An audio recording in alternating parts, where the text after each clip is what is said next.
Այսօր առավոտյան հանրային մեծ ուշադրության արժանացավ երկու լուր։ Մեկը հաղորդավարներ Վազգեն Սաղաթելյանի և Նարեկ Սամսոնյանի ձերբակալությունը և մյուսը ազգային ժողովում քվորումի բացակայությունը։ Այս երկու տեղեկությունները առերևույթ միմյանց հետ չունեն որևէ կապ, սակայն կարծում եմ, որ դրանք այդուհանդերձ արտահայտում են մեկ ընդհանուր շրջանակում առկա տրամաբանություն, խնդիրներ և իրողություններ։ Եվ բացատրեմ, թե ինչու եմ այդպես համարում և ինչու եմ այդպես գնահատում այս երկու տեղեկությունները և հատկանշականությունը, որ դրանք փաստորեն զուգորդվել են։ Ինչպես հայտնի է, հաղորդավարների ձերբակալությունը պայմանավորվում է ազգային ժողովի նախագահի դիմումով, որը դիմել է իրավապահներին նրանց հաղորդման, նրանց փոդքասթի ընթացքում իր հասցեին վիրավորական արտահայտությունների համար։ Եվ մենք տեսանք, թե ինչպես են իրավապահները բերման ենթարկում հաղորդավարներին և ակնհայտ էր, որ եթե անգամ դիտարկենք հնչել են արտահայտություններ, որոնք եղել են վիրավորական, եղել են անընդունելի, ակնհայտ է, որ բերման ենթարկելու ձերբակալման այդ ձևը, որ ներկայացվում էր նաև իրավապահների տեսագրությամբ, ուժի ակնհայտ ցուցադրության տեսագրություն էր։ Այսինքն ակնառու էր, որ նպատակը, այդ տեսագրության նպատակը և ձերբակալման այդ, այսպես ասած, անտուրաժի նպատակը ոչ թե իրավաչափ արձագանքներ տեսականում կամ գործնականում անընդունելի արտահայտություններին, այլ հենց ուժի ցուցադրությունը, ցուցադրական գործողությունը։ Սրան զուգահեռ մենք տեսնում էինք, որ խորհրդարանում տեղի ունեցավ մի աննախադեպ բան այս խորհրդարանի համար, քվորումի բացակայություն։ Ինչով է սա աննախադեպ, ինչով է սա ուշադրության արժանանում, նրանով, որ քաղաքացիական պայմանագիրը խորհրդարանում ունի բավարար թվով падգամավորներ, որոնց առկայությունը թույլ է տալիս խուսափել քվորումի բացակայությունից, եթե անգամ նրանցից որոշները ինչ-ինչ պատճառով չեն կարող ներկայանալ նիստին։ Եվ ավելին, այն, որ այսօր վարչապետ Փաշինյանը բավական էմոցիոնալ արձագանքեց քվորումի բացակայությանը, վկայում էր, որ ընդհանուր առմամբ այդ պատկերը անսպասելի էր, նաև այս մակարդակով։ Եվ մենք տեսնում էինք տեսագրությունը, տեսնում էինք կադրերը, թե ինչպես է վարչապետ Փաշինյանը իր բարկությունը հայտնում ազգային ժողովի նախագահին, որը հետո նաև խոստովանեց, որ վարչապետը բարկացած էր հենց այդ առնչությամբ և հետո համակարգիչը տեղավորում ուսապարկի մեջ և զայրացած հեռանում դահլիճից։ Իհարկե հետո ամեն ինչ, այսպես ասած, վերականգնվեց, վարչապետ Փաշինյանը ներկայացավ նիստին, նիստը քվորումն ապահովվեց, վարչապետը ներկայացավ, նաև բյուջետային քննարկումներում եզրափակիչ ելույթ ունեցավ, բայց ինչպես ասում են, նստվածքը մնաց, ինչպես նշեցի, աննախադեպության պատճառով, որովհետև տեղի է ունենում մի բան, որի թույլ չտալու բոլոր հնարավորությունները քաղաքացիական պայմանագիրը ուներ։ Եվ այս իրողությունը ուշադրության է արժանանում առաջին հերթին նաև նախընտրական տրամաբանության մեջ։ Նախընտրական իրավիճակը անշուշտ որոշակի լարվածություն է առաջացնում ցանկացած իշխանության ներսում։ Բայց քաղաքացիական պայմանագրի պարագայում իրավիճակը իհարկե առանձնահատուկ է, որովհետև կա բոլորին հայտնի և ամենից լավ թերևս հենց իրենց հայտնի վարկանիշային խնդիրը։ Վարկանիշային նվազագույնը այն առումով, որ ոչ մի ռացիոնալ դիտարկում թույլ չի տալիս իրատեսական համարել, որ քաղաքացիական պայմանագիրը կարող է հավաքել 50+1%։ Ավելին, նույնիսկ 40+1%-ը համարվում է շատ խնդրահարույց և բավական դժվար հասանելի նպատակ։ Սրան զուգահեռ ակնհայտ է, որ քաղաքական ընդդիմությունը որդեգրում է տարբեր մասերով մեկ ընդհանուր հաղթանակի հասնելու տրամաբանությունը։ Եվ նաև սա է պատճառը, որ վարչապետ Փաշինյանը իր խոսույթով, նաև քաղաքական մեծամասնությանը հաղորդած իր, այսպես ասենք, նարատիվներով փորձում է ձևավորել մեկ ընդդիմադիր ճակատ, այսինքն պահել այդ բևեռացվածությունը և սև-սպիտակի տրամաբանությունը, որովհետև հենց այս տրամաբանության մեջ է, որ Նիկոլ Փաշինյանը իրեն համարում է առավել հմուտ և կենսունակ պայքարի մրցակցության տեսանկյունից։ Այս իրավիճակը, ինչպես նշեցի, անխուսափելի լարվածություն է առաջացնելու նաև քաղաքացիական պայմանագրի շրջանում և այստեղ այդ լարվածությունը կարող է արտահայտվել ամենատարբեր դրսևորումներով։ Այդ դրսևորումները կարող են լինել առերևույթ, ինչպես օրինակ մենք տեսանք այսօր քվորումի բացակայության տեսքով, և կարող են լինել իհարկե ոչ այսպես շատ ակնհայտ և տեսանելի, բայց ընդհանուր միջավայրը ակնհայտորեն ի ցույց է դնում ներքին լարվածությունը, որ կա իշխանության ներսում։ Այստեղ պատճառները իհարկե մի քանիսն են, բացի պարզապես նախընտրական տրամաբանությունից, կան նաև մի շարք այլ պատճառներ եւ հնարավոր այսպես մոտիվներ, որոնք կարող են խթանել ներիշխանական բաժանարար գծերը։ Նախ իհարկե բոլորը ցանկանում են նախընտրական այս շրջանում առավել առաջնային դիրք ունենալ իշխանության ցուցակներում, որոշիչ տեղերում, դերի իմաստով, կարգավիճակի իմաստով, որովհետև տեղի է ունենալու իշխանության վերաբաժանում, եթե անգամ քաղաքացիական պայմանագիրը ապահովում է իր իշխանությունը, դրա վերաբաժանումը անխուսափելի է։ Սա նույնիսկ օբյեկտիվ ինչ-որ օրինաչափ գործընթաց է ցանկացած իշխանության պարագայում, առավել եւս մեր տիպի երկրներում, երբ ակնհայտ է, որ չկան ավանդական մեխանիզմներ, չկան դասական մեխանիզմներ եւ ցանկացած այսպիսի նախընտրական ցիկլ ենթադրում է իր գինը, իր այսպես ասած արժեքը եւ հետո այդ ամենի ստուգաբանումը եւ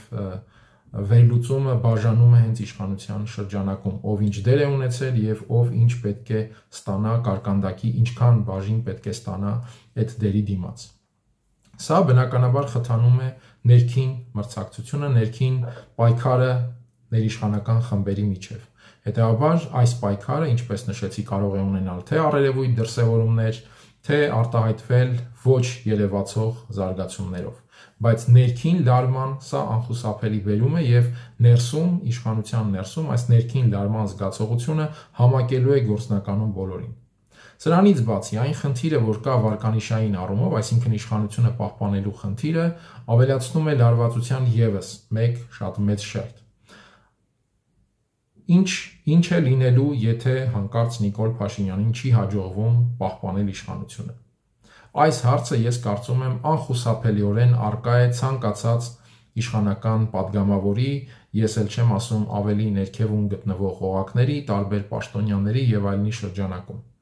Նրանք բոլորը շատ լավ հասկանում են, որ եթե անգամ առաջանում է իշխանության խնդիր, իշխանության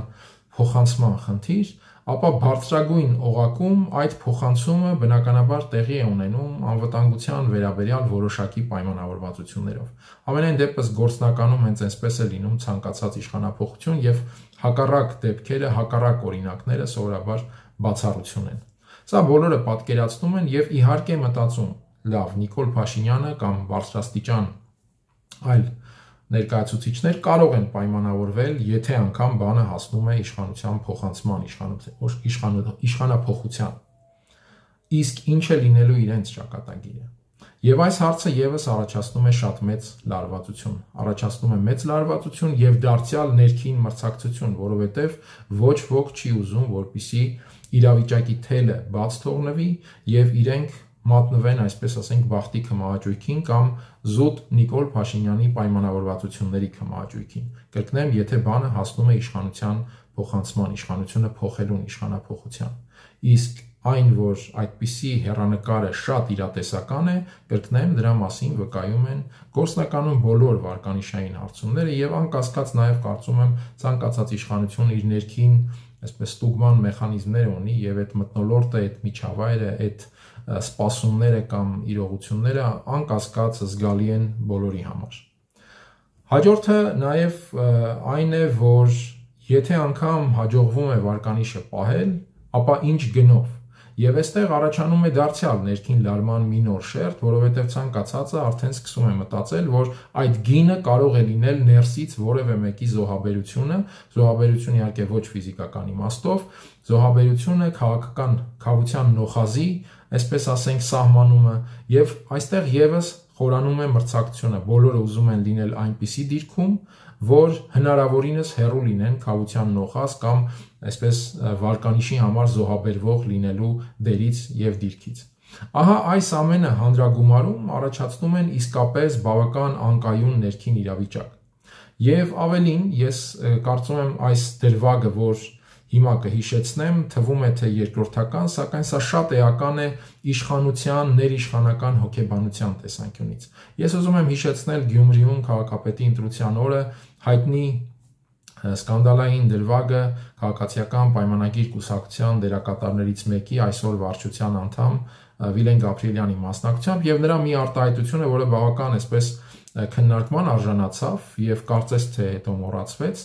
եւ նաեւ դրա հանդեպ ձևավորվեց այսպես պարզապես ասած լինելու մի մտայնություն։ Խոսքն այն մասին է, որ նա լրագրողների հետ այսպես զրույցում հախուռն այդ զրույցում նշում էր, թե ոչ մեկի համար գաղտնիք չէ, որ 2026-ին քաղաքացիական պայմանագիրը չի կարող ընտրվել եւ պահպանել մեծամասնությունը։ Կրկնեմ, հետո այս արտահայտությունը իհարկե այսպես դասվեց պարզապես ասվածի այդ ոչ ստանդարտ իրավիճակում, հայտնի ոչ ստանդարտ իրավիճակում պարզապես ասվածի շարքին եւ մեծ հաշվով ուշադրությունը դրա հանդեպ նվազեց։ Սակայն ես կարծում եմ այս արտահայտության հանդեպ չափազանց զգայուն է եղել ցանկացած քաղաքացիական պայմանագրի այսպես անդամ։ Եվ շատ զգայուն է իշխանությունը ընդհանրապես որպես երևույթ, որպես հոգեբանություն այսպիսի արտահայտությունների հանդեպ։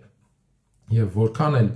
բոլորը համարեն, որ պարզապես խոսքի ասվել է, եւ գուցե իսկապես հենց այդպես էլ կա, այսինքն պարզապես պահի տակ իրավիճակից եւ հայտնի առանձնահատկություններից ելնելով այդ պահին ասվել է որևէ խոսք։ Այդուհանդերձ իշխանությունը չափազանց զգայուն է այդպիսի խոսքերի հանդեպ, առավել եւս եթե գիտեն, որ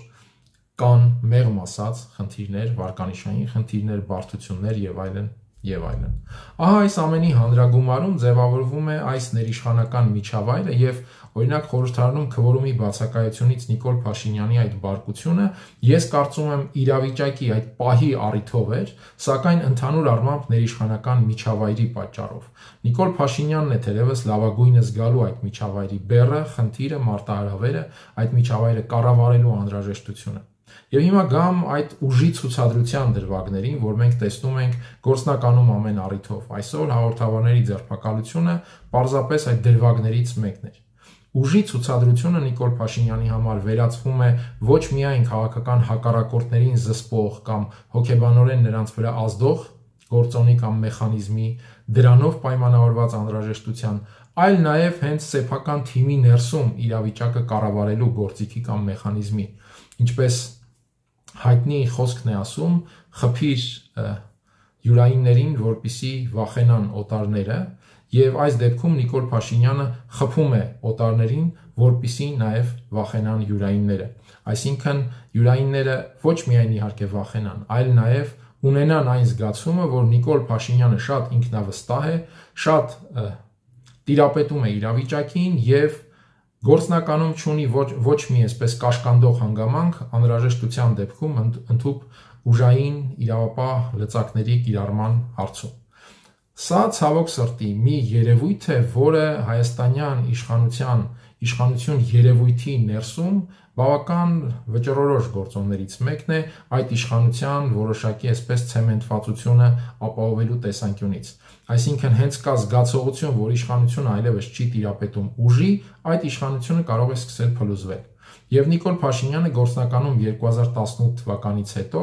մեծ հաշվով փորձել չարեց այլ տրամաբանության իշխանություն կառուցելու համար, որտեղ այդ ուժային ինդիկատորը ներքին հարաբերությունների, ներքին կառուցվածքի պահպանման եւ հոգեբանության կառավարման տեսանկյունից չէր լինի վճռորոշ։ Ինչու Նիկոլ Փաշինյանը չգնաց քաղաքական արդիականացման, իշխանություն երևույթի արդիականացման, սա հարցի այլ կողմն է եւ գուցե ապագայում առիթներ կլինեն նաեւ անդրադառնալ այդ կողմին։ Սակայն փաստն այն է, որ Հայաստանի իշխանությունը շարունակում է լինել այնպիսին, որտեղ հոգեբանական մեծ նշանակություն ունի հետեւյալը. իշխանությունը ի վիճակի է ուժ ցուցադրել, ուժ կիրառել, թե ոչ։ Ես տարբեր առիթներով խոսել եմ նաև, որ այս հարցում իհարկե չափազանց կարևոր է լինելու, թե պաշտոնական Երևանը ինչ կպայմանավորվի պաշտոնական, այսպես ասած, Բրյուսելի հետ, այսինքն Եվրամիության հետ, որը ինչպես առիթ եմ ունեցել ասելու, ժողովրդավարության ռևիզորն է, եւ սա հայտնի է իհարկե, եւ այստեղ անկասկած է, որ Եվրամիությունը այդ հարցերում, այսինքն ուժի կիրառման հարցերում լոյալություն ցուցաբերելու համար Նիկոլ Փաշինյանի առաջ անշուշտ դնելու է քաղաքական մի շարք պայմաններ։ Այդ մի շարք պայմանները առնչվելու են ռեգիոնում աշխարհաքաղաքական մրցակցությանը, սա կասկածից վեր է եւ ինչպես առիթ եմ ունեցել ասելու, այստեղ թույլ օղակ դիտվում է Հայաստանը, Հայաստանի վերը նշածս ներքին հոգեբանական եւ քաղաքական առանձնահատկությունները, իշխանության խնդիրները ստեղծում են միջավայր, որտեղ կա համոզում, որ լավագույն միջոցը, լավագույն ուղղությունը այստեղ այդ աշխարհաքաղաքական ճեղքումներ անելու համար, դա Երևանն է։ Մենք տեսնում ենք, որ Բաքուն ունի որոշակի դիմադրունակության իր աստիճանը, օբյեկտիվ եւ սուբյեկտիվ էլեմենտները, ոչ միայն էներգակիրների, այլ նաեւ ներքին իշխանական կառուցվածքի տեսքով, նաեւ քաղաքական խաղի տեսքով։ Մենք տեսնում ենք Վրաստանը բավական ամուր դիրքերում է իր քաղաքական մոտեցումների պահպանման հարցում եւ գործնականում այդ ճեղքելու հնարավորությունը մնում է Հայաստանը, ինչպես նշեցի, հաշվի առնելով արկա ներքին հոգեբանական դրսևորումները եւ խնդիրները եւ մեծ հաշվով իշխանության բնույթն ու արդեն նաեւ իշխանության արժեքը կառավարող ուժի եւ նրա առաջնորդի համար։ Եվ հետեւաբար սա իսկապես մտորելու առիթ է, թե նախընտրական շրջանում այս շերտերը ինչպիսի մարտահրավերներ կարող են առաջացնել Հայաստանի համար։